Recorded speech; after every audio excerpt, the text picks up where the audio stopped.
जय गुरुदेव। स्वामी जी महाराज के मुखार बिंदु से ये सत्संग के अमोलक वचन आप इसे ध्यान से सुने। जय गुरुदेव। हमेशा रहते, कोई निकालता नहीं, कोई परिवर्तन नहीं होता, तो आपका देश नहीं, तो आप अपने देश की चलने की तैयारी करो।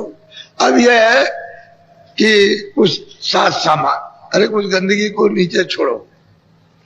आप नहीं छोड़ सकते हो तो किसी से कहो कि हमारे पास गंदगी है, हमारा कपड़ा गंदा है तो हम नहीं धो सकते हैं, हमारे पास धोने के साधन नहीं है, तो आप इसको धो दीजिए। तो आप किसी को दे तो दो, ये तन रूपी कपड़ा दे दो। हम तो आपको इसलिए ले आए कि आप मतलब ये कोई ऐसी बात ना समझो कि बाबा जी मतलब ये है कि कुछ कोई गलत रास्ता बताते। तो हमने तो कहा कि चलो प्रयागराज, चलो त्रिवेणी संगम पर आपको स्नान कराएंगे। हम जैसे कहें वैसे करो स्नान उसी गंगा में, और गंगा में नहाओ और डुबकी लगाओ। आज ये प्रतिज्ञा करो कि अब हम आत्म शाकाहारी रहेंगे, शाकाहारी शुद्ध आहार करेंगे, फल फूल अनाज है शुद्ध आहार करेंगे, और मतलब ये है कि ये काम नहीं करेंगे। अब जो कुछ हो गया भूल चूक हो तो हो गई, अब उसके लिए तो इसको भूल चूक माफ करने के लिए, क्षमा करने के लिए कपड़ा दे दो। आगे वो करने नहीं देंगे कि दोबारा फिर जमा हो, और जो गंदगी जमा है उसको कपड़े को दो, तन रूपी कपड़ा, तो जरा धुलाई कर दे, रगड़ कर दे। अब वो अपना साबुन, उनका ढंग का अलग है, वो ये साबुन तो है नहीं फैक्ट्री वाला, उनके पास साबुन है, वो लगा देंगे, धीरे से मैल कट जाएगा। तो आप अपना कपड़ा तो दे दो, वो कपड़े नहीं दे, और तुम साफ कर नहीं सकते हो कि तुम्हारे पास तो कोई चीज है ही नहीं कि उस दाग को छुड़ा लो। तुम कर्मों का दाग छुड़ा सकते हो? जो लाज रखा आपने वो बिना महात्माओं के बच्चा नहीं होता है, तो इसलिए तुमको ले आएंगे। चलो भाई, कम से कम इसी बहाने से तुम कम से कम आगे कोई ऐसा तुम बोझा तो अपने ऊपर नहीं लागो जो काला दाग लग जाए। जो लगा है उसी की सफाई करो। वो कितना पीड़ित करेगा आपको, छोड़ेगा, वो कितने युग बर्बाद कर देगा। इसलिए आप परदेश में आए हो, और ये जो दृश्य है, ये जो आप देख रहे हो, हमने जो आपसे कहा था ये महामानव कुंभ लगेगा, और ये बताया था कि अपनी सनातन विद्या का, यानी इधर से भी उधर से भी सनातन विद्या का, जिससे कि जीवात्माएं उसमें स्नान करें, उस ब्रह्म गिरा गंगा में जो ऊपर से गिर रही है, जो अमृत के साथ वर्षा हो रही, उसमें जीवात्माओं को स्नान कराओ।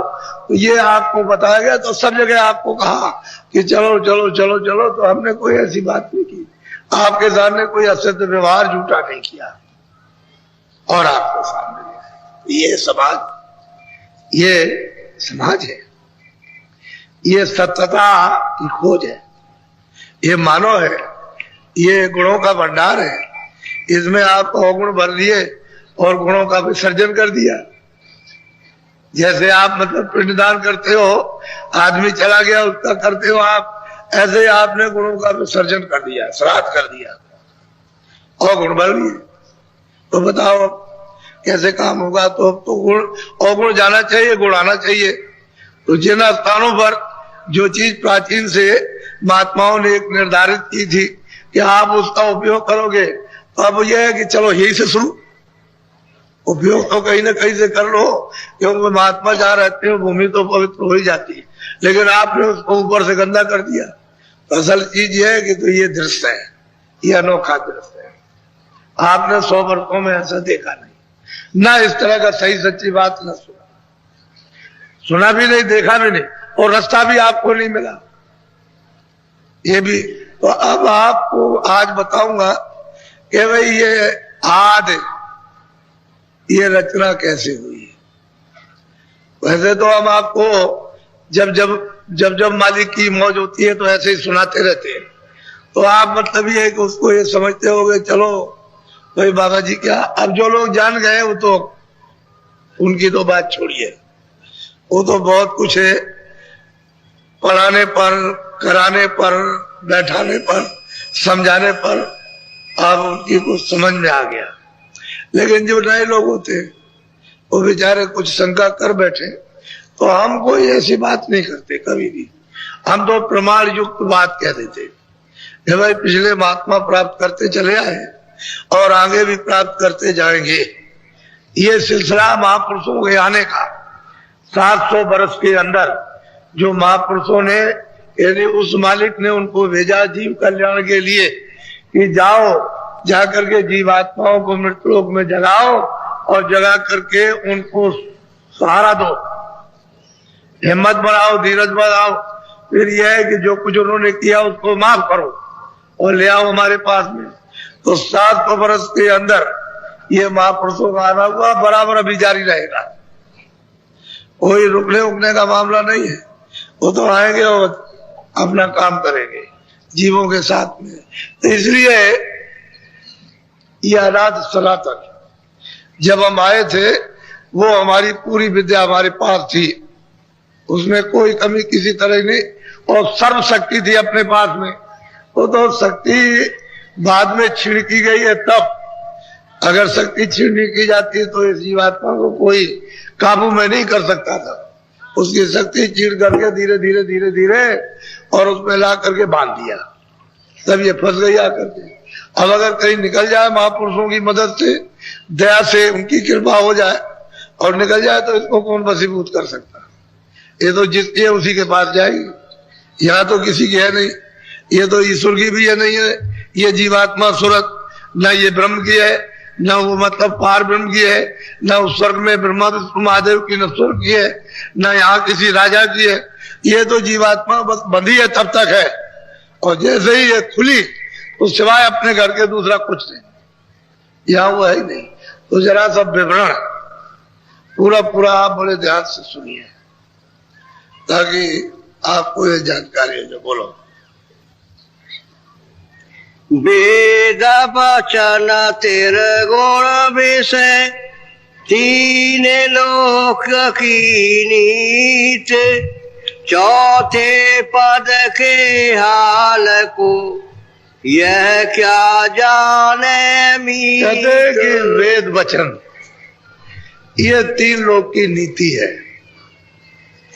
जब उन्होंने इधर जब जीवात्माओं को ला करके इस तन रूपी मकान में दोनों आंखों के पीछे बैठाया तो सबकी आंख खुली थी, सबके कान खुले थे। सब लोग मतलब तीनों लोकों में जाते थे। मृतलोक में तो थे ही, अंडलोक में, ब्रह्मांड में, पार ब्रह्मांड में, और सत्य देश में जाते थे। कोई रोक टोक नहीं थी उसमें। तो कहते हैं कि तब तो कोई रोक नहीं, तब तो कोई वेद विधान था नहीं, कोई वेद की नीति थी नहीं। न शुभ था, न अशुभ था, न पाप था, न पुण्य था, न अच्छा न बुरा, न 84 थी, न 4 खाने थी, न नरक थे, कुछ नहीं। तो कहते हैं उस समय तो कोई विधान ही नहीं था।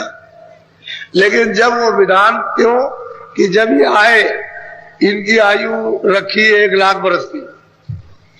ये शरीर में तुम 1 लाख बरस रहो शुरू में, जब जीवात्माएं लाएंगे तो 1 लाख बरस तब आती से जाती से उदाहरण को प्राप्त करती। तभी तो कहते हैं कि हड्डी रहेगी तब तक ये प्राण रहेंगे। मत कुछ खाइए।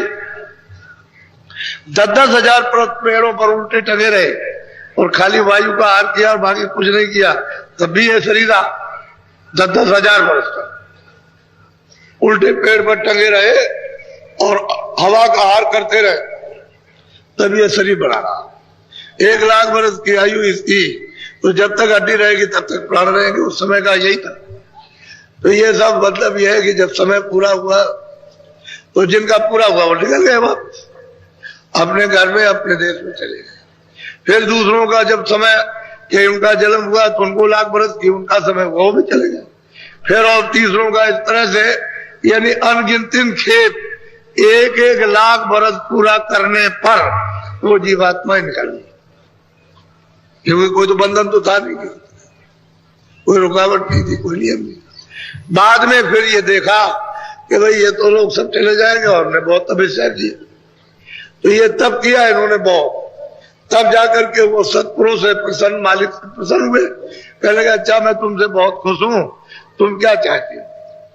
तो इन्होंने उससे मांगा कि हमको, यानी वहां जैसा राज है तो मिल नहीं सकता, लेकिन कुछ मिलता जुलता छोटा मोटा कुछ राज दे दीजिए। तो उनका अच्छा ठीक है तुमको दिया। अब जीवात्माओं के सुरतों के बगैर कोई रचना हो नहीं सकती, क्योंकि सुरतें नहीं रहेंगे तो कोई रचना नहीं। ये सब आदमी चले जाए तो राज क्या कौन करेगा, किस पर करेगा, मिट्टी पर। अरे भाई जब ये लोग रहेंगे तभी तो राज होगा, तो जब ये है नहीं तो राज किस पर है। तो उन्होंने जीवात्माओं का भंडार, छोटा सा वो समुद्र है, उसमें से लोटा दो लोटा, घड़ा दो घड़ा, गाड़ी दो गाड़ी, टैंकर दो टैंकर आ जाए तो उसमें क्या फर्क पड़ने वाला, वो तो सागर है अथा। तो एक छोटा सा भंडार तकसीम कर दिया, सबको दे दिया, क्योंकि सबने तपस्या की थी और सब लोगों में अलग अलग बांट दिया। इधर भी है इन्होंने दे दिया, तो यहां ले आए, ला करके फिर ये खोल बना दिया और उसका एक तरीका जल मरण का रख दिया। तब उन्होंने अपनी शक्तियां पैदा की, जलम दे करके जब उनका जलम हो गया तो आदेश दे दिया कि तुम सीधे जंगल में चले जाओ, घोर तपस्या करो। वो जंगल में चले गए, तो वो भी विधान ऐसे नहीं बना सकते, वो भी 20,000 बरस तक तप किया, ब्रह्मा ने, विष्णु ने, महादेव ने। और जब ब्रह्मा ने लगाई तो तीनों ने समाधि, लेकिन ब्रह्मा को ये आवाज सुनाई दी कि हम जो बोले वो लिख दो। तो निरंजन भगवान जो जो बोलते गए वो लिखते गए। तो कहते हैं कि 3 लोक की नीत है, ये यहां भी काम करेगी, स्वर्ग में भी काम करेगी और ब्रह्मांड में भी काम करेगी। 3 लोक की नीत का इनके मतलब है कि त्रय वचन, रजोगुण तमोगुण सतोगुण, ये तीनों प्रकार के वचन है, उन्होंने नीत बना दी, नियम बना दिया, विधान बना दिया। और उन्होंने आदेश दे दिया कि भाई तुमको अधिकार दिया जाता है मृतलोक में जो चाहो सो करो, जो भी अच्छे बुरे कर्म करोगे अपना भोगो, हमारी तरफ से कोई बंधन नहीं, ना हम आदेश देते ना मना करते, बस हमारी तरफ से तो जो कर्मचारी रहेंगे, आप जो कुछ भी अच्छा बुरा कर्म करोगे लिखते रहेंगे, अंत तक कुछ नहीं बोलेंगे, आखिर श्वास तक। और जैसे ही समय पूरा हुआ, श्वास पूंजी खत्म हुई, बस हमारे सिपाही पकड़ेंगे और पकड़ के ले आएंगे, तुम्हारा हिसाब हो जाएगा। हम तो हिसाब करेंगे नहीं, लेकिन हिसाब तुम्हारा हो जाएगा, सजा मिल जाएगी। ठीक बात यही है। तो कहते हैं कि जब से नीत बनी, यानी तीनों लोगों का विधान बना, तब से ही जीवात्माओं को ये बंधन पड़ा, पहले तो कोई बंधन नहीं था। इन्हें कितने सतयुग, कितने त्रेता पहले भी गुजर गए, पहले भी निकल गए और वो जीव सब निकल गए, लेकिन अब पीछे से जब बना दिया तो ये बंधन आ गया। अब यही से बेड़ी पड़ जाएगी आपकी, पाप की पुण्य की, पाप की पुण्य की, पाप की पुण्य की, और उसी का मतलब अच्छा। फिर आपने अच्छा भोगा, धनी मानी, राजघर में तुमको राजा बनाया, उसने जन्म दिया, तो तुमने पाप किया, फिर बस नीचे उतर गए। इतने में तो नीचे गए, बस नीचे गए, नीचे 4 खानों में 84 लच्चियों ने नरकों में उतार दिया। अब अपना किया हुआ भोगते रहो, ठीक ही हालत रही। अब बिना महापुरुष के जो इसका भेद जानता, उसके बगैर कोई पार नहीं जा सकता, अब नहीं जा सकता कोई भी हो, चाहे जितना भी पढ़ो लिखो। पढ़ना लिखना चातुरी, पढ़ना लिखना तो चतुरता है, तो बात सहल, काम दहन, मन बसकरण चढ़न मुश्किल। काम को मतलब यह है कि जलाना, और मन को बस में करना, और सूरज को गगन में आकाश की तरफ, ये मुश्किल, ये उनसे नहीं हो सकता, वो जानते ही नहीं इसको, ये काम कैसे दहन किया जाएगा। और मैं आपको उत्पत्ति का ये विस्तार कैसे हुआ वो सब आप समाचार सुनिए, बहुत प्रेम के साथ बोलो। अबहुत पाते वर्णन करूं, जस संतन मत माही, होने पर ले भी कहत हूँ, ताते भर मन साहि। अब महापुरुष कहते हैं कि भाई उत्पत्ति तुम्हारी कैसे हुई और प्रलय का भी वर्णन करूंगा, तभी तो तुम्हारा भ्रम जाएगा। अगर तुमको ये नहीं बताऊंगा तुम्हारी उत्पत्ति कैसे हुई और कैसे तुम्हारी प्रलय होगी, तो भ्रम कैसे जाएगा। अब दोनों चीजों को मालूम होना चाहिए। तो बगैर संतों के और कोई वर्णन भी नहीं कर सकता, क्योंकि संत तो होते हैं पूरे। बाकी कोई स्थान तक पहुंचा, स्वर्ग पहुंचा, स्वर्ग तक का हाथ जाना, बैकुंठ में पहुंचा, बैकुंठ तक का जाना, और शक्ति लोक में पहुंचा, शक्ति का जाना, ईश्वर के लोक में, वहां माया के लोक में जाना तो माया तक का पहुंचे, और ब्रह्म के लोक में पहुंचा, वहां आगे का नहीं जानता, आगे का उसे क्या मालूम। लेकिन जो सबका भेद जानता, और जहां से ये सब निकास हुआ, जब वो पहुंच जाएगा तो ये सबको जान जाएगा। सबसे मिलेगा, सबको जानेगा, सब में से आएगा, सब में से जाएगा। बगैर संतों के कोई इस राज को कह भी नहीं सकता, क्योंकि उसको तो मालूम है नहीं। अब वो जो कोई कहेगा लड़ाई हो जाएगी। खुद संघर्ष अपने मन से करेगा, क्योंकि बुद्धि में तो वो चीज आएगी नहीं, वो तो बुद्धि के परे है, मन के परे, इंद्रियों के परे। वो तो वहां आत्म चेतन ज्ञान है। तो जब जीवात्मा को नहीं जगाओगे तो जानोगे क्या? ये तो वहां बुद्धि काम नहीं करती। बोलो। सबकी याद कहूँ अब स्वामी, अकय अगाध अपार। अब वो कहते हैं कि भाई सबकी याद, वो एक अकय था, अपार था, अनामी था, अनाम था। कहते हैं पहले वो अकेला ही था,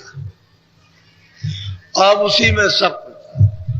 अपार था, बेअंत्या था, बेकुमार था, उसकी कोई पैमाइश अब भी नहीं है, पहले भी नहीं थी।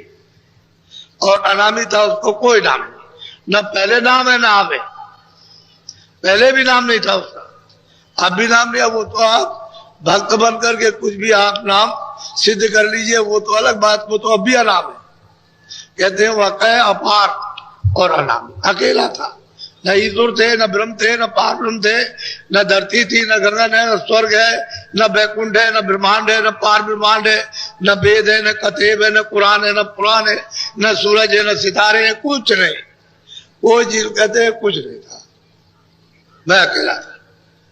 अब वो अपनी बात कहते अकेला। अब वो जब वहां से सूरत आएगी, वो रूप धारण और ज्ञान लेकर के जब यहाँ आएगी, वो तब वही वर्णन करेगी, तो उसका तो वही रूप है। वो तो जानकारी लेकर के आई, वो वही है। वो तो मतलब उसने एक देह स्वरूप धारण किया वर्णन करने के लिए, है वही। तो वहां से आया तो कहते हैं कि भाई मैं ये था, पहले ये कुछ नहीं था। बोलो।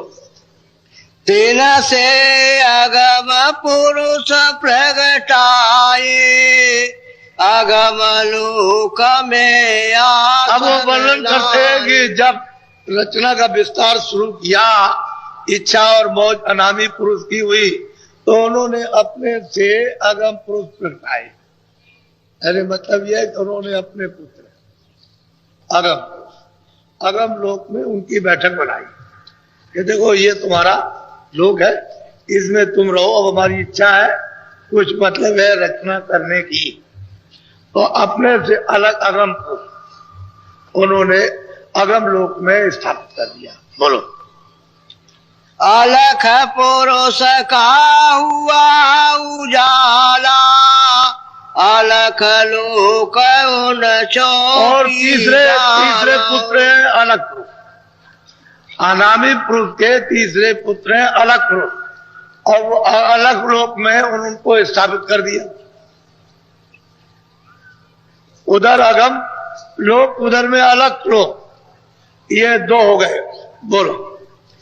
फिर सत नाम पुरुष सत सोई, साते साते रचना कहते हैं कि फिर तीसरे जो कहते हैं हमारे पुत्र हैं सतपुरुष। सतलोक में उनका नाम सतनाम है, सतलोक में उनका निवास, वहां रखना सती सत्य है, वहां सत्य का कोई काम नहीं है। तो सतलोक अलग है, अलग लोक अलग है, अगम लोक और रामी लोक का अपार है, बेंत्या है। वो तो जैसे पहले था वैसे भी है, उसमें तो कोई अंतर किसी तरह का है ही नहीं, वो तो पहले ही। वो मालिक भी वैसे ही कहते हैं कि तीनों ही है, ये मेरे पुत्र है, मैंने पहले मतलब ये है कि ये स्थापित किए। अब इसको अच्छी तरह, इनमें ये उन्हीं का रूप है सतरूप, बैठा दिया। वहां किसी तरह की भी मिलोनी नहीं है, कोई भी किसी तरह। अब ये जो कुछ भी इच्छा होगी विस्तार करने की जब कभी भी, तो सब कुछ की होगी। जब इनकी इच्छा हुई तब इन्होंने विस्तार किया। उस सतपुरुष ने सतलोक से, अलग पुरुष ने कुछ नहीं किया, अगम पुरुष ने कुछ नहीं किया। अनामी पुरुष तो मतलब ये को अलग है ही, वो तो उनका सर्वे सर्वा सब कुछ है, वही तो सबके मालिक है। बोलो। सात लोक वह धाम सुहेला, हंस करे जहाया कहते हैं कि सतलोक सुहेला, बहुत सुंदर खूबसूरत आनंद का मतलब यह को देश है, और वो मतलब है वो भी अथाह सागरी समझ लिया। सतलोक है उनका नाम सुनना, वहां रहते। पहले तो यहाँ कुछ नहीं था इधर, वो तो न मालूम कितने, तुम्हारी लेखनी तो यहाँ गिनती तो मतलब है खत्म हो जाएगी, 1 2 3 ये सब गिनती, इतने युग और इतने कल वहां बीत गए बराबर। अब ये कभी हुआ, कब से हो रहा, ये तो महापुरुषों को संतों को मालूम हो गया है, उनकी कृपा और दया हो गई ये उनको। तो संतों ने जब उनको जब याद भेजा, तो अभी तो ऐसे भेजा नहीं है, अभी तो आप ऐसे कैसे आ जाओगे, बोलो। इन लोकन की महिमा भारी, कहूँ का अद्भुत विस्तार। अब वो कहते हैं महापुरुष जो यहाँ आते हैं वो आ जाते हैं, देखते हैं, कहते हैं भाई उन लोगों की, तीनों लोगों की महिमा भारी है, चौथे को तो छोड़िए, वो अनामी धाम को तो छोड़िए, अनामी पुरुष को, इन तीनों लोगों की महिमा भारी है कि उसका अगर विस्तार कहा जाए तो कोई कह भी नहीं सकता, ऐसी महिमा उसकी है। बोलो। 688 दीप निवास, हंस करे जहाँ सदा विलास। 688 दीप कहते हो, आज सब हंस, हंस कहते हैं ये सुरते, निर्मल पवित्र स्वच्छ हंस उसको कहते हैं कि भाई वो अमृत मोती अमृत पीती, तो अमृत का तो वहां सागरी है, अमृत का तो सागरी भरे हुए, वो तो अमृत पीती है, क्योंकि वो नहीं रहेगा तो कैसे हो, तो अमृत भरे ही बनवाओ। कहते हैं कोई उनकी शोभा वर्णन नहीं कर सकता। और जो भी महात्माओं ने देखा, जो कुछ वहां विलास आनंद लिया, और खाली इशारे किए, सबने इशारा किया, जितने भी महापुरुष आए और गए, जो वहां से आए वो जो यहाँ से पहुंच गए, उन्होंने सबने इशारे किया है, किसी ने ये नहीं कहा कि मैं कुछ ज्ञान गया। कहते हैं उनकी शोभा इतनी भारी है कि वचनों से न कह सकेगा कोई, न लिख सकेगा। बोलो। सुख का धाम सदा सुख जा, दुख कलेश का धाम है वो। कहते हैं दुख कलेश का कहीं नाम ऐसा नहीं वहां, सुखी सुख है, सुखी सुख, आनंद ही आनंद। भाई वो तो देर रहता है जहाँ आनंद ही आनंद, कोई किसी तरह का कहीं किसी वहां तो कोई बीमारी है ही नहीं, कोई शरीर गलता नहीं है, मतलब ये कोई रोगी नहीं, शरीर को तो उधर रुए रुए है, वो तो जीवात्मा ही चेतनी चेतन है। तो कहते हैं सुख का धाम और सदा आनंद ही आनंद है। कहते हैं वहां वो सब मतलब ये हंस, और कितना कितना प्रकाश है कि वो ब्रह्म में पार ब्रह्म में इतना प्रकाश नहीं है जितना एक एक सूरत में प्रकाश है। यही जो सूरत दोनों आंखों के बीचों बीच में बैठी हुई है, जब वहां पहुंच जाती है तो इसमें इतना प्रकाश है कि ब्रह्म और पार ब्रह्म इनके कुछ नहीं प्रकाश, इतना प्रकाश। तो यही हम सुरतें वहां पर कहते हैं सदा विलास करती रहती, और कैसा कैसा विलास तो बोलो। नई नई लीला सदानंद, हंस करे नित परमानंद। कहते नई नई लीला क्षण क्षण पर नई नई लीला होती है तरह तरह की, और मतलब ये है कि यही वहां विलास, यही हंस करते रहते हैं वहां, और अपनी रचना रचते रहते हो। तो मंडल वो तो सागर है, उसमें सब ये होता रहता है, और मालिक मतलब ये अलग बैठे हुए, वहां के मालिक सतपुरुष अलग है, और ये सब रचना, सब विलास, सब आनंद सब होता रहता है, क्योंकि उन सूरतों में, उन अंशों में इतना प्रकाश है। वो तो इनमें उनमें इतनी क्षमता है कि अगर उनको आदेश मिल जाए तो वो कितने लोग बना दे। बोलो। आमी आहार भोग पर चंड, साच खंड वह धाम। कहते हैं अभी आहार बस अमृत का आहार होता है, और वो जो अमृत का आहार है प्रचंड भोग, सबसे उत्तम, उससे बढ़िया कोई भोग ही नहीं। और सदा सतलोक में ये अंश मतलब विहार करते रहते हैं। बोलो। अब भी कर रहे हैं वैसे, आप ही वही थे, ये जीवात्माएं आई चराचर में, ये सब वहीं से आई हुई, सदा विहार करती थी, लेकिन अब ये उनकी मर्जी मौज हो गई। बोलो। तासे बबर गुफार राखी सोहं पुरुष नाम का है। कहते हैं कि भाई उसके बाद जब सतपुरुष की इच्छा हुई, जब उनकी मौज मस्ती हुई, तो उन्होंने पहले क्या रचना की, भंवर गुफा की, मंडल बनाया, यानी सतलोक से अलग। और भंवर गुफा का मंडल बनाया, इच्छा हुई तो उसने मतलब ब्रह्मांड बनाया, पार ब्रह्मांड। फिर उन्होंने मतलब यह है कि ब्रह्मांड बनाया, फिर उसने त्रिलोकी बनाई, फिर नीचे का उसने ये सब उनका बनाया हुआ, पहले कुछ नहीं था, मंडल बना दिए। अब इतने बड़े बड़े मंडल बनाए उन्होंने कि जैसे जैसे सूरतें पहुंचती जाती है ऊपर की तरफ, तो वहां कुछ नहीं समझती है कि बड़ा मंडल। यहां तो आप जब नहीं आपको मालूम तो बहुत बड़ा होगा, लेकिन अगर इस तरह से देखे तो कुछ नहीं बड़ा। ऊपर जाइए तो उस दृष्टि से, उस ज्ञान दृष्टि से कुछ नहीं बड़ा, लेकिन यहाँ के लिए बहुत बड़ा। ऊपर जाइए तो उनके लिए कुछ नहीं है, लेकिन यहाँ के लिए बहुत कुछ है। इसी तरह से उन्होंने पूरा का पूरा मतलब मंडल बना दिए, और सब जगह पर ऐसे नहीं रचना होगी, पहले मंडल बन जाएंगे, इनमें से कोई रचना नहीं करेगा, न ईश्वर करेगा, न ब्रह्म करेगा, न पार ब्रह्म करेगा, और न महाकाल पुरुष बनेंगे। इनको बना बनाया वो सतरोज का बनाया हुआ सब जब मिलेगा तो ये तो करेंगे बस, तो ये उतारेंगे अपनी आवाज पर। तो वहां से ये सब आवाज का ही खेल है, सब जगह पर आवाज का ही मंडल बने, इतनी जोर की आवाज है उसकी, उसी से ये सब मंडल बन गए। अब वो जब उतारेगा किसी को तो अपनी आवाज सीधी डालेगा, उसी पर लोगों को उतार देगा। तो सीधी आवाज उसने छोड़ दी, और उसने ऐसे नहीं जानबूझ करके रचना की है। ये ध्रुव तारा जो आप देखते हो, ये उसी का एक प्रतिबिंब है, वो एक ही जगह इस तरह से ऐसे ऊपर से आवाज आ रही है, ऐसे टिकी हुई है। अब इसी आवाज के ऊपर में सब टिके, ईश्वर भी टिके, ब्रह्म भी टिके, पार भी टिके, महाकाल भी, सब, और ये सब के सब उसी पर घूम रहे हैं, जैसे इस तरह से ऐसे राउंड लग रहा है। सबका ऊपर देखने से पता चलता है ऐसे सब घूम रहा है जितना। यही नहीं, स्वर्ग है, वैकुंठ है, ब्रह्मांड है, ईश्वर घूम रहे, ब्रह्म घूम रहे, पार घूम रहे, सब उसके ऊपर में ऐसे घूम रहे, इस तरह से। ये तब इनको इसी पर आवाज पर उतार के और ठेका बना कि तुम्हारा ये गुण है, तुम्हारा ये गुण है, तुम्हारा ये गुण है, तुम्हारा ये गुण है, तुम्हारा।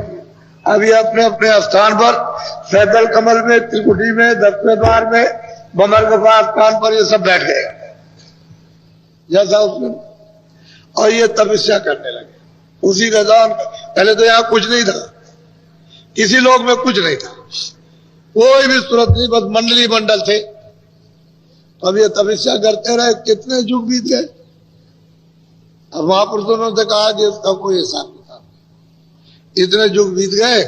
इनको तपस्या करते करते जब इनकी तपस्या से सतपुरुष प्रसन्न हुए तो इसे कहा, भाई मैं तुमसे बहुत खुश हूं, बोलो क्या चाहे। सही सच्ची बात तो थी, इनको मसाला देकर के देश निकाला किया, सब मसाला दे दिया, कहा इसको नीचे करो, और बस एक मसाला तो सब वही से आया, शुरू में और तो कहीं से आया नहीं, तो इसको नीचे उतार करके और इनको मतलब ये कि इनको भेजा, तो मसाला नीचे कर दिया और कहा कि अच्छा ठीक है, तुमको ये देते, तुमको ये देते, तुमको ये देते।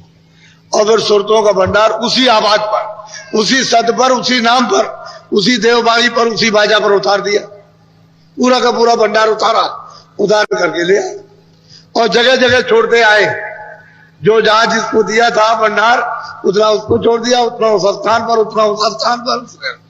फिर उन्होंने मतलब अपने अपने स्थान पर जिसकी जैसी रचना थी उन्हीं मतलब है कि जीवात्माओं को लेकर रचना की उन्होंने। फिर वो वहां के शासक हो जाते हैं, शासन करने लगे, देखभाल करने लगे। जैसे यहाँ आकर के ये मृतलोक में ये सब रचना हो गई, और अगर मान लीजिए कि आपको न दिया जाए तो राजा किस बात पर राज करेगा? आप ही तो करेगा। जब कोई आया नहीं है तो खाली मतलब आकाश पर राज करेगा भाई, जब आओगे तभी तो राज होगा। इसी तरह से मतलब ये धीरे से अब इनको भी मिल गया, निरंजन भगवान को भी, जो सैदल कमल में बैठे हुए हैं, इनको भी भंडार दिया गया। ये सबसे छोटे पुत्र हैं, सतपुरुष के सबसे छोटे, ये लघु पुत्र हैं। इनको सैदल कमल में बैठा दिया और इनको दे दिया कि अच्छा ठीक है तुम 3 लोक के मालिक। तो इनको 3 लोक का मालिक बना दिया। अब इन्होंने 3 लोक में जब सुरतों का भंडार पाया, वो फिर मतलब ये कि इन्होंने रचना का विस्तार किया। अब वो उनको अधिकार दे दिया कि इसके अंतर्गत तुम रचना का अपना विस्तार कर लो। ये लोग मैं तुमको सुरतें दे देता हूँ, और सुरतें जब रहेगी तभी रचना बैठेगी। जब तक जीवात्माएं नहीं रहेगी, रूह नहीं रहेगी, सोल नहीं रहेगी, तो रचना नहीं होगी। तो इनके कारण से मसाला मिला करके और उसको इसमें बंद करके और रचना बैठा ली। बस ये बात असली हुई। तो आप भी यहाँ के नहीं हो, वो भी यहाँ हुआ, यहाँ के नहीं, वो भी वहीं से आए और आप भी यहीं से आए। लेकिन यह है कि उनको राह दे दिया, तपस्या की थी और हमको उनके अधीन कर दिया। अब आपको इतना तो रखा है कि तुम वापस जा सकते हो, ये नहीं जा सकते। तो कहते हैं कि भाई पहले तो उन्होंने वो महाकाल पुरुष को उन्होंने भेजा। बोलो। महासोन एक रचा ठिकाना, दीपाय चिंत महामैदान। कहते हैं कि उन्होंने उसको रच दिया और इस पर जाकर के सोम पुरुष को बैठा दिया। वो दीप बड़ा चिंत है, क्योंकि वो बिल्कुल सतलोक के नाके पर है, लेकिन बहुत बड़ा है। अब इतना बड़ा मतलब यह है कि वो लोक है कि मतलब है तो नाके पर, लेकिन उसको बिल्कुल अलग कर दिया, दीप अलग कर दिया। और यहाँ उसकी ये तारीफ है कि अगर उसमें प्रवेश हो जाइए तो नीचे चलाइए, अरबों मील, अरबों जोजन नीचे चले जाए, पता नहीं चलेगा। यानी सूरत इतनी तेज रफ्तार से जाती है कि इतनी तेज रफ्तार तो यहाँ किसी चीज पर आई नहीं। इतनी तेज जाएगी तो वहां अरबों नीचे चली जाए, जोजन मील नहीं, जोजन, पता नहीं चलता कि कहां तक गई। इतना ऊंचा इतना नीचा उसकी गहराई। कहते हैं अचिंत्य दीप उन्होंने बना दिया और इस पर ला करके सोम पुरुष को बैठा दिया। बोलो। जिसके नीचे सोन विलास, अक्षर दीप रकार प्रकाश। कहते हैं कि फिर उन्होंने फिर पारब्रह्म को भेजा कि चलो तुम वहां चलो बैठो। त्रिवेणी के बिल्कुल एकदम पास में आकर के बैठा दिया। इन्हीं को कहते हैं पारब्रह्म। ये 10वें द्वार में लाकर के इनका नाम रण था। तुम्हारी रामायण में भी लिखा है, गोस्वामी जी महाराज ने देखा है तभी, लेकिन आपको इस बात का ज्ञान ही नहीं, आपको कुछ जानते ही नहीं, तो क्या बताया जाएगा। तो वहां ला करके इनको बैठा दिया। इनको अच्छा तुम यहाँ बैठो। बोलो। वहाँ से रचित कुटी धाम, ओंकार का नीचे जाकर के त्रिकुटी स्थान पर जाकर के ओंकार यानी ब्रह्म को यहाँ ला करके बैठा दिया कि तुम यहाँ मतलब यहाँ रहो। इस जगह सतपुरुष ने सबको बना करके और सबको जगह जगह पर बैठाया। बोलो। वेद कटेवक यही मुकाम, त्रिलोकी का वेद का यही ब्रह्म स्थान है और यही से मतलब यह है कि ये त्रिलोकी का आधार ही, क्यों यही से गुण उत्पन्न होंगे, इसी जगह से कारण बीज पड़ेगा। क्यों यहाँ से जब ये बोध होगा कि शब्द स्पर्श रूप रस गंध, तो बस यहीं से बंधन हो जाएगा। सूरत यहीं से अलग होगी उस सत्ता से, उद्धार से। जब पहले तो शब्द रूप है, फिर शब्द रूप तो उसको दूसरे को ही देना है, अपने को तो कुछ लेना नहीं है। अब ये है शब्द स्पर्श रूप रस, जब धार को उतर जाएगी दूसरे आवाज पर, तो उसको बोध होने लगेगा शब्द क्या है, रूप क्या है, रस क्या है, गंध क्या है। इसका अनुभव होगा, पहले इसका कोई अनुभव नहीं था। बस यही से ये बीज रूप है, ये सूरत को दे दिया जाए। बोलो। गुण तीनों या से उठ पाने, ब्रह्मा विष्णु महेश का। बस यही से गुणों की उत्पत्ति होगी, क्यों यही से मसाला बनेगा। हम मिला जुला करके इसको बनाते चले आएंगे, धीरे धीरे धीरे धीरे वहां खफीफ है, उससे थोड़ा मोटा, उससे थोड़ा मोटा शोध करके और नीचे उतार करके ले आएंगे। बोलो। यहाँ से सरगुण रचा पसारा, चारे खाने उत्पत्ति में। अब वो सहजल कमल में आकर के निरंजन भगवान को बैठा दिया। अब उनको जब बैठाला तो यहाँ से सब गुण आपके, रजोगुण तमोगुण सतोगुण मन बुद्धि चित्त अहंकार, इनके सबके भंडार है। ये सब यही से मसाला अब ये तैयार हो जाएगा और नीचे आकर के यही से 10 इंद्रिया चतुर्संताकरण और रजोगुण तमोगुण इनका उठा। अब जब नीचे इधर जब आएगा तो ये पूरा नीचे मोटा खोल है, ये सब का सब, ये सब जड़ सरगुण, यानी ये मसाला है। ये 5 तत्वों का जल पृथ्वी अग्नि वायु आकाश, ये सबसे मोटा मसाला। तो इसमें जीवात्मा को बंद किया जाएगा। पहले तो बंद नहीं कर पाया था, क्योंकि बंद हो नहीं सकती थी। जब तक गंदगी नहीं बनेगी तब तक जीवात्मा उसमें फंस नहीं सकती है। जब उसको जब यहाँ बैठाया इस दरवाजे के ऊपर में, तो ऐसी जगह बैठा दिया, अंदर तो बैठा नहीं सकते, फट फोड़ दे। जैसे बैठे तो फूट जाए। पहले ये भी किया कि गला फूट जाए फट से, क्योंकि उसमें इतना प्रकाश है कि बर्दाश्त नहीं, तो मसाला बना के फिर से और दरवाजे पे बैठा दिया कि गला फूटने न पाए। तो दरवाजे पे बैठी थी। जब 5 महीने का होने को हुआ, 4 महीने खत्म हुए, 5 महीने, तो दोनों आंखों के बीचों बीच सूरत को, जीवात्मा को, इस रूह को बैठाया। जैसे उसको बैठाया गर्भ में, तो आंख खुली थी, कान खुले तो वहां बाजा सुनती थी, सब बाजे सुनाई देते। कोई बाजा ऐसा नहीं था जो सुनाई न दे। आंख खुली थी सब यही से, गर्भ में सब दिखाई देता, क्योंकि अंदर का रास्ता तो खुला था। अंदर से तो अंदर सब देख रही थी, लेकिन वो गर्भ में थी, खोल पक रहा था। जब खोल पक गया और 12-9 महीने का आया तो सतयुग जोगी सब विज्ञानी। अब ये सीधे मतलब ये कि सब करर जान तरह भोपाली सब जाते आते, सब मुकामों पर जा रहे आ रहे, जा रहे आ रहे, लौट रहे जा रहे, सब सीधे सतलोक में जाती होते। कहीं रोक टोक रास्ते में कहीं किसी जगह नहीं है, आएगी जाएगी। इस तरह से पहले होता था। सब कृतारथ स्वरूप सनातन रास्ता था अनाथ का। लेकिन अब गंदगी कैसे होगी जब इसको बांधा जाएगा? तो गंदगी इसको जब विधान बना, जब विधान पाप पुण्य का अच्छे बुरे न्याय न्याय को बना दिया, तो फिर उसने कहा कि देखो भाई ये गंदगी है, तुम अपने ऊपर मत लादना, ये गंदगी जमा मत करना, अच्छा बुरा कोई काम मत करो, न बुरा ही करो ना अच्छा ही करो। पहले तो ये समझाया, तो अधिकार इसको दोनों का दे दिया, अच्छे का बुरे का। अगर अच्छा भी करोगे तब भी आपको भोगना, बुरा भी करोगे तब भी अपना भोगना, दोनों कर्मों का फल आपको। तो अच्छा बुरा अब ये तो हम नहीं जानते थे, अपने को नहीं मालूम हुआ कि अच्छे की भी गंदगी जमा होती है, बुरे की तो होगी, अच्छे की तो अच्छे, अच्छा बुरा न जानने के कारण ये यहाँ जमा होने लगे। अब ये बहुत बड़ा आकाश है, छोटा होता तो एक बात भी थी।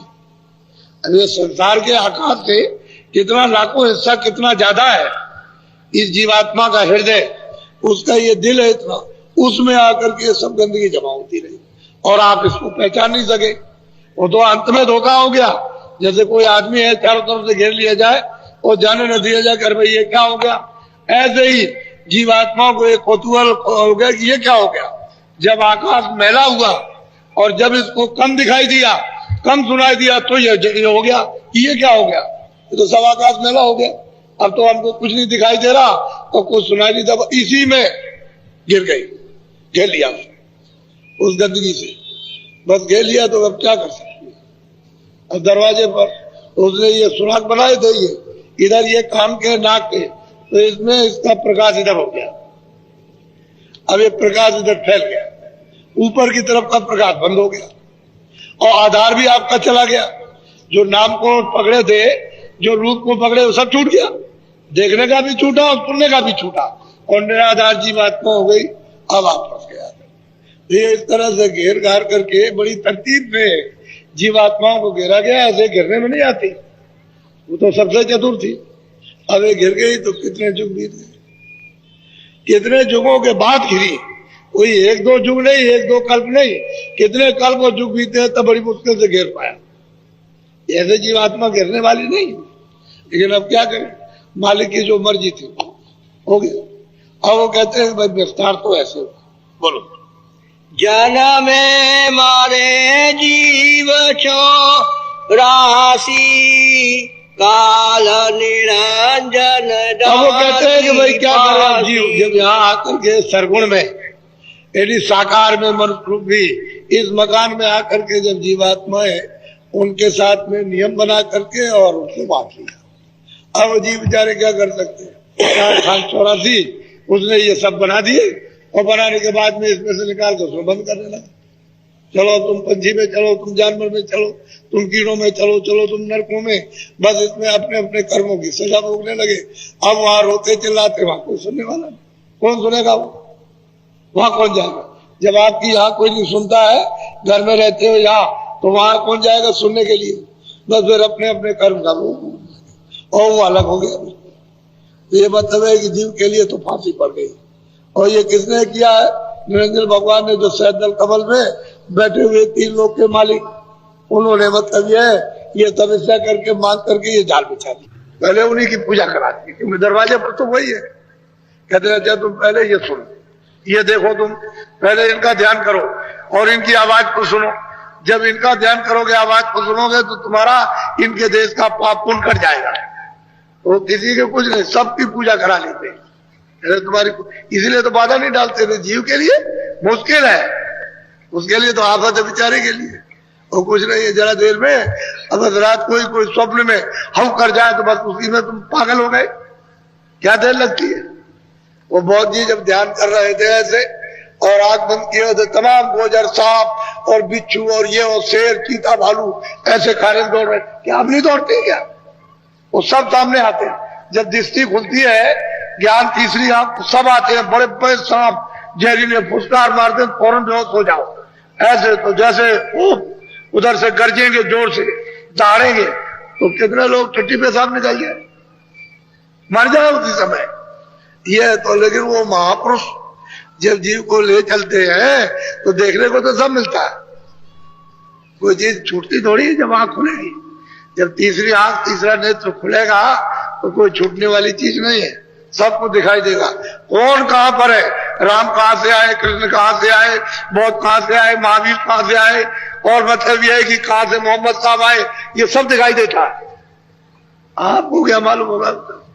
और महापुरुष कहते हैं कि अरे भाई, जैसे जैसे मालिक ने उत्पत्ति की है, जरा उसको थोड़ा तभी तो भ्रम जाएगा कि हमारा घर कहाँ, हमारा देश कहाँ, हमारा मालिक कहाँ, हमारा प्रभु कहाँ रहता है, कहाँ अखंड देश है जहाँ पहुंच करके सदा। फिर मौज किसको कहते हैं?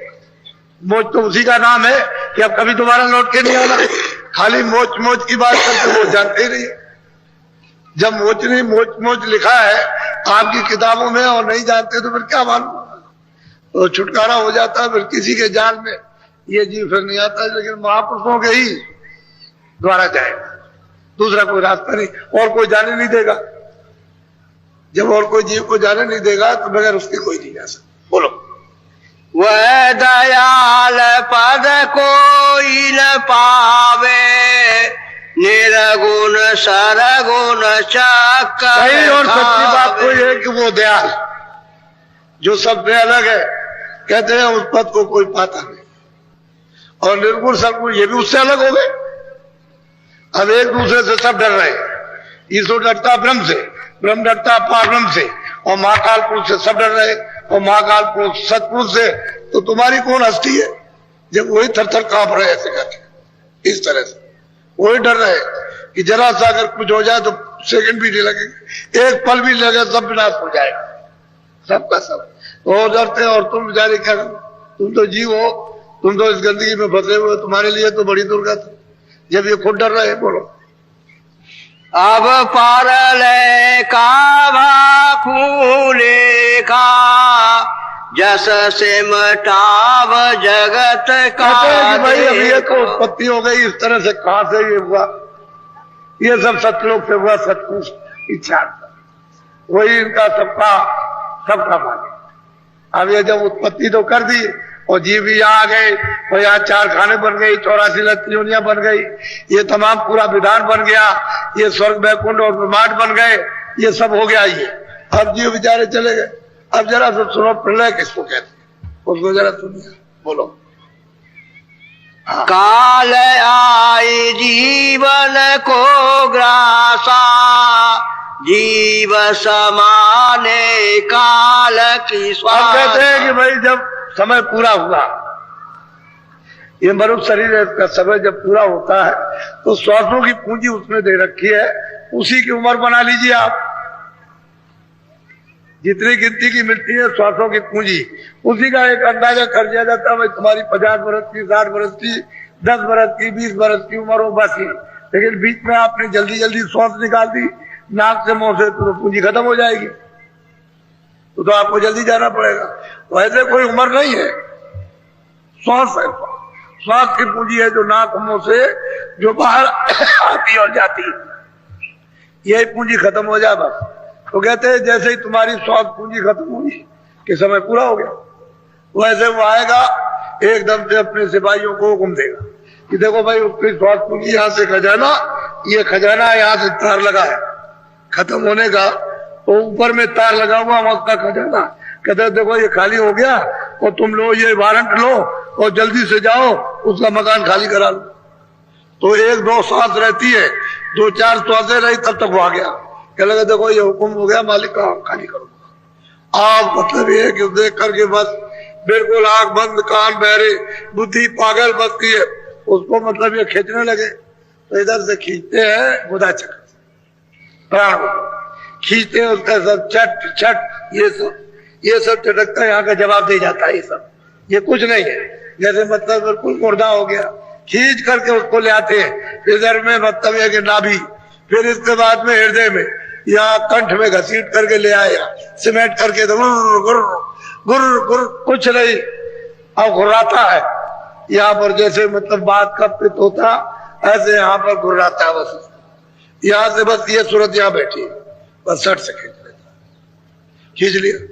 ये तो मतलब ये है कि सिमटा उसका, इसका बेचारे उधर में, उधर वो हिसाब करता पड़ता है, 2 दल कमल काल का दे वहां हिसाब करेगा, उस पर वो बैठे हुए मजिस्ट्रेट, वो कोई भी हो तो सबका हिसाब वही होता है, चाहे कोई जोगी हो, जती हो, सती हो, ये हो, कुछ भी हो, कोई हिंदू मुसलमान, सबका वहां न्याय होता है। भाई तुमने मृत्युलोक में क्या किया, हमने जो अधिकार दिया था अच्छे बुरे कर्मों का, कितना बुरा कितना अच्छा, तो वो सब वहां है। अब वहां तो कोई वकील मुख्तार तो होता नहीं है कि उसकी तरफ से शहादत करेगा या सफाई देगा, कुछ नहीं, तो वो सब कुछ है सामने कि बोलो तुम मृत्युलोक में गए थे तो देखो तुमने ये किया कि नहीं किया, तो कहता हाँ हमने किया, तो तुमको किसी ने मना नहीं किया, आप क्या जवाब दोगे। वहां आदमी काट रहे हो, बच्चा काट रहे हो, स्त्री काट रहे हो, पुरुष काट रहे हो, जानवर मार रहे हो, गाय है, बकरी है, सुअर है, घोड़ा है, गधा है, बिल्ली है, खरगोश है, इसको मार रहे हो, काटो, सब वहां आपको दिखाई देता है, उसको चीर रहे, काट रहे, कोई गोली चला रहा है, कोई नाक काट रहा, कोई चोरी कर रहा है, कोई डुकैत, सब कुछ वहां सब पूरा पूरा पूरा सब जिस वक्त करते हो सब चीज दिखाई देता है। तो बताओ अब चुपेगा, तुम तो समझते हो कि नहीं कोई नहीं देख रहा होगा, तुम्हारे करने से हो जाएगा, सब दिखाई देता है। तो इस तरह से वो मतलब है कि जीव को यहाँ घसीटता है और इसकी प्रलय करता है, ये पिंड प्रलय, ये शरीर की प्रलय वो घसीट के ले जाता है उधर। बोलो जेई कारज पृथ्वी होई, पृथ्वी ने गिरसी पोरे। वो कहते हैं कि भाई शरीर के लिए पृथ्वी हुई, जल पृथ्वी अग्नि वायु, खाली जब मसाला तैयार किया तो इसके कि जब ये शरीर होगा तो उसके लिए जगह होनी चाहिए, उसके लिए जल पृथ्वी अग्नि वायु आकाश, क्योंकि इसकी रक्षा के लिए जो कि जल पृथ्वी अग्नि इनमें से 5 में से एक कम हो जाए तो काम नहीं चलेगा, चाहे अग्नि कम कर दीजिए, चाहे वायु कम कर दीजिए, चाहे आकाश कम कर दीजिए, तो मतलब ये एक कोई कम हुआ तो कुछ नहीं, फिर कुछ नहीं हो सकता, 5 मसाले बराबर है। तो कहते हैं कि देही के लिए तो पृथ्वी तैयार की उसने, जल पृथ्वी अग्नि, इसके बगैर ये इसकी रक्षा होनी, सूरत रह नहीं सकती, इस पिंजरे में सूरत रहेगी नहीं, अग्नि रहेगी तो नहीं रहेगी, वायु नहीं रहेगी तो नहीं रहेगी, जल नहीं रहेगा तो नहीं रहेगी, तो 5 तत्व और उसी का मृत्यु से समान बराबर बराबर तब सूरत इसमें रह सकती, तब ये जीवात्मा इसमें रूह रहेगी, नहीं तो नहीं रह सकती, छोड़ देगी इसको। तो कहते हैं कि देही के लिए ही पृथ्वी को उसने बनाया। बोलो पृथ्वी गोली जलने आई, जल को सुखाया महाप्रलय होती है तो जब ये सब भात खिंचा मनुष्य शरीर का, ये सब शरीरों का खिंच गया, जितनी जीवात्माएं थी पशु पंछी में, कीड़े मकोड़ों में, सब खत्म, समेट लिया। अब ये पृथ्वी जल में घुली, ऐसे नहीं घुलती है, ऊपर से आवाज बंद करते हैं।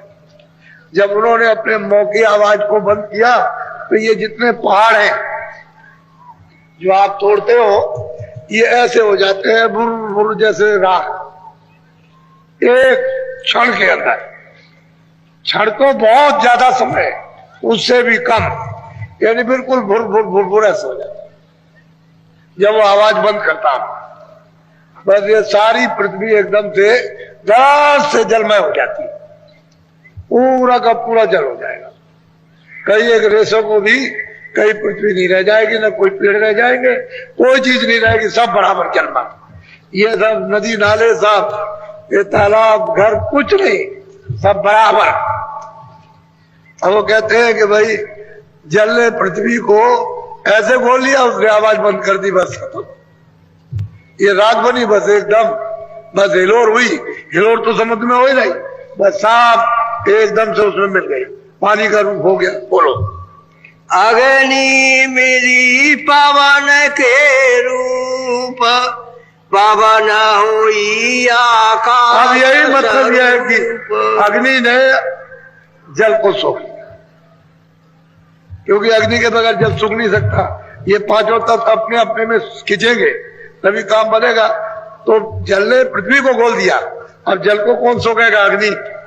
जब अग्नि सोख लिया तो कुछ नहीं रहता, सब साफ।